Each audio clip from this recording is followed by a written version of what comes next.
જો મને છે ને મારા ફ્રેન્ડ પણ મળી ગયા હતા. હાય કહી દો. મારું ગાડું ક્યાં જાય એ તો કોઈ ના જાણે ભાઈ. રાણી માટેનો આઈનો કબૂતરનું છે ને પરમેનન્ટ છે. રાજાના ટાઈમમાં હતું અને અત્યારે છે. નીચે કેમેરો દેખાય, અત્યારના ટાઈમમાં કેમેરો, રાજાના ટાઈમમાં કબૂતર. ફોટોગ્રાફી સેશન ચાલે છે. 5 મિનિટ આપો. આપણે આજના વ્લોગની શરૂઆત કરવાની છે અને અત્યારે આપણી ગાડી ક્યાં જાય કોઈને ખબર નથી, કેમ કે આપણે આજે સુરતને વિઝિટ કરવાનું વિચાર્યું છે. હું સુરતને એક્સપ્લોર કરીશ. મેં ઘણા ટાઈમથી મતલબ સુરતમાં એક હરીફરીને ડુમ્મસ ફરવા ગઈ છું, પણ આજે આપણે સુરતમાં એક એવી જગ્યાએ જવાનું છે જે આઈ થિંક બહુ ઓછા લોકોએ એક્સપ્લોર કર્યો છે. તો ચાલો ક્યાં જાઉં છું અને કઈ જગ્યા છે તો આપણે જઈએ.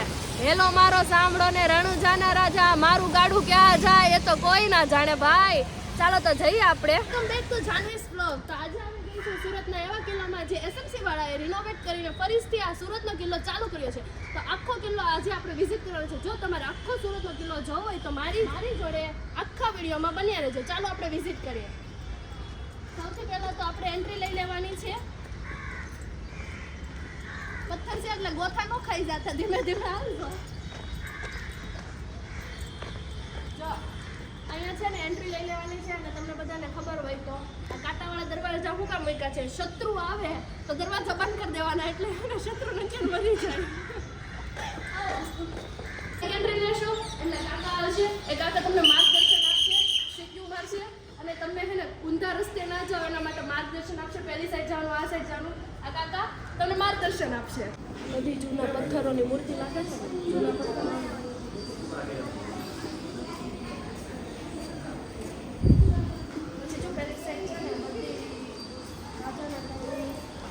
તિજોરીમાં જેમાં શસ્ત્ર ને એવું બધું લાગતા ને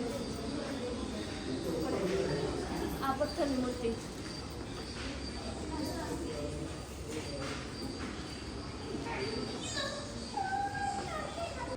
ખરેખર મિત્રો મને ખબર જ નહોતી કે આપણા સુરતની અંદર આટલો રહસ્યમય કિલ્લો પણ આવેલો છે.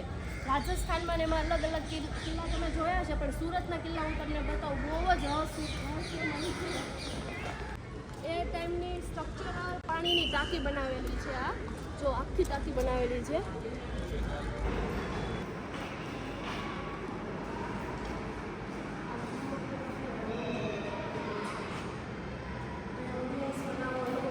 તમારા માટે આટલું તો કરી જ શકું છું ને. 18મી સદીની ઓળીઓ છે. જહાજ છે. આ પાણી બહુ લાગે છે.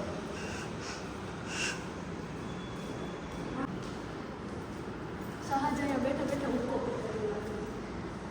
નવા અફઝલુદ્દીન ખાનનું આસન જો ઉકો પીતા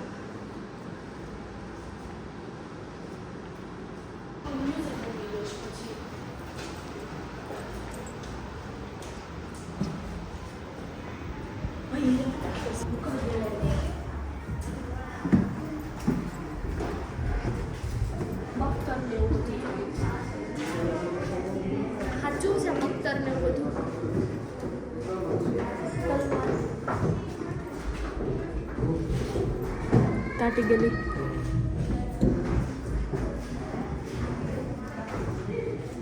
બંદૂકીઓ, તલવારો, આર્મી લાઈફ,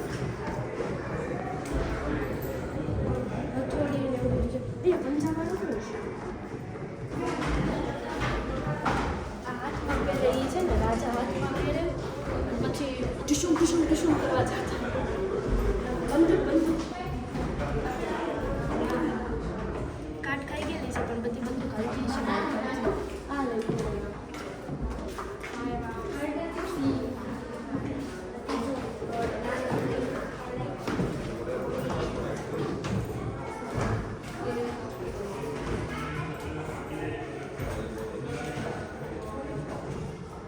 માટીની બાટલી, નાની નાની બાટલી આવતી ત્યારે. અત્યારે આપણે મોટા ગોળા થઈ ગયા છે અને ગોળો એક મોઢે માર્યો હોય તો બિચારો બધી જ જઈ સીધો એક ગોળો હું વાપરી હોય અડકશો નહીં ને તો રડીને બતાવો છો. દાદર ચડી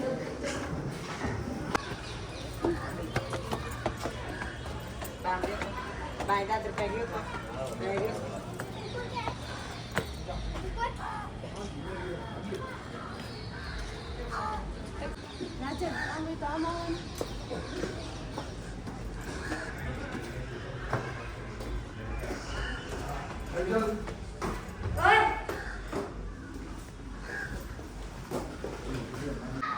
આ જે નાની નાની ગલીઓ જાય છે ને એમાંથી બધું પાણી જાતું અને અંદર કુંડ છે ત્યાં રાજાઓના હતા. જો બતાવું ગયું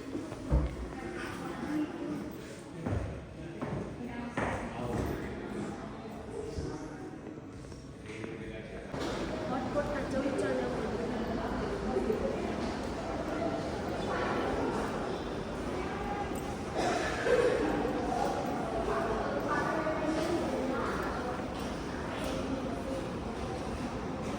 તું તો કેટલો નાનો.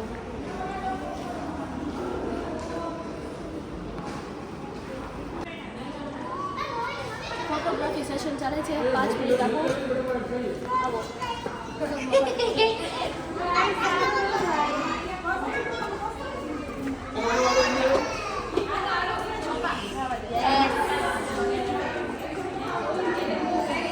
મમ્મી પપ્પા ઉપર બેસે.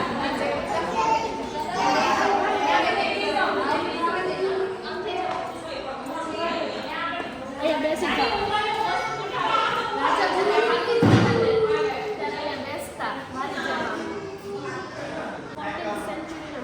દેવી દક્ષિણ ભારતના છે. ગ્રેનાઇટ પથ્થરના છે. વૈષ્ણવી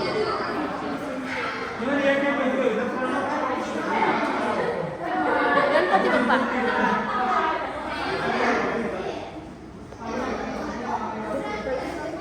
એકદમ અનોખું શિવલિંગ. જો આવું શિવલિંગ જોયું છે ને 10મી સદીનું છે. 10મી સદી ગ્રેનાઇટ પથ્થર તમિલનાડુનું.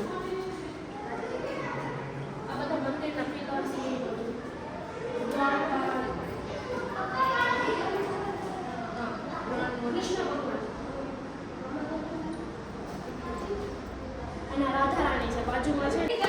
आज ये निवेदन करता हूँ आज ये आपको बहुत टाइम हो गया થાકી નહીં થતો એટલા દાખલા ચડી ચડી. बस स्कूल जाओ રાજા છે ને વ્યૂ પણ એકદમ જોરદાર. જો બતાવો આમ બાલ્કનીમાં નીકળી ગરમ ચુસ્કી વાળી ચાય પીતા મેગી ખાતા. કેટલી જોરદાર નદી લાગે. થોડો કચરો છે એ આ બધા સુરત વાળાએ કરી નાખ્યો છે. અમે ગરબા રમતા લાગે છે. જો મને છે ને મારા ફ્રેન્ડ પણ મળી ગયા હતા. હાય કહી દો. करने के लिए तो आए हैं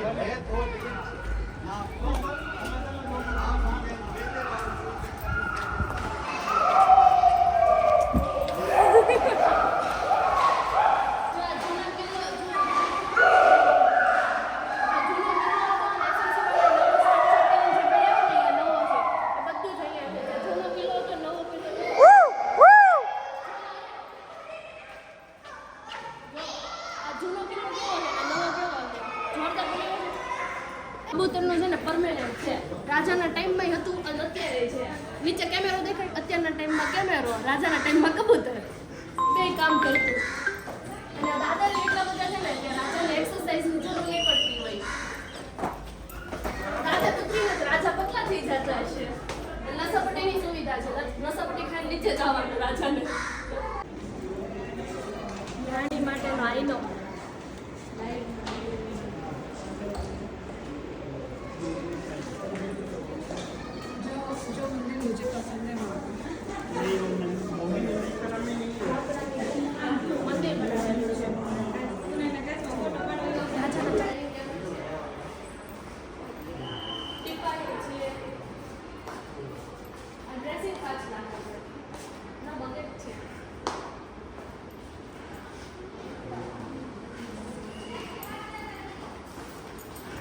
પાછા દાદર આવી ગયા.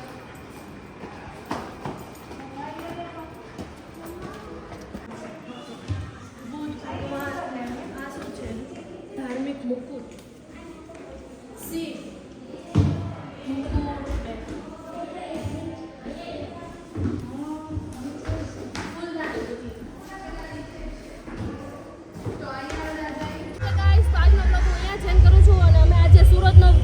કિલ્લો ફર્યા. જેટલું પણ ફર્યા એટલું ઇનફ છે અને બહુ સારું છે. પણ અમુક જે રૂમ છે એ હજી બંધ છે અને રહસ્યમય કહેવાય કે શું કહેવાય મને કંઈ ખબર નથી. સરકારે રૂમ બંધ રાખ્યા છે એટલે એ તો બધું મેં બતાવી નથી શકી હું તમને. અને અમુક જગ્યાએ જે વિડીયોગ્રાફી ફોટોગ્રાફી લેવાની સખ્ત મનાઈ હતી એ મેં તમને બતાવ્યું નથી, પણ તમે અહીંયા આવીને એકવાર જરૂર વિઝિટ કરો. બહુ જ મસ્ત અંદર છે, લોકેશન બહુ મસ્ત છે, કિલ્લો બહુ મસ્ત છે, જોરદાર પ્લેસ છે. જો તમને લોકોને મારા બ્લોગ ગમતા હોય તો લાઈક કરો, શેર કરો, સબસ્ક્રાઇબ કરો અને ફોલો કરવાનું ઇન્સ્ટાગ્રામમાં ભૂલતા નહીં.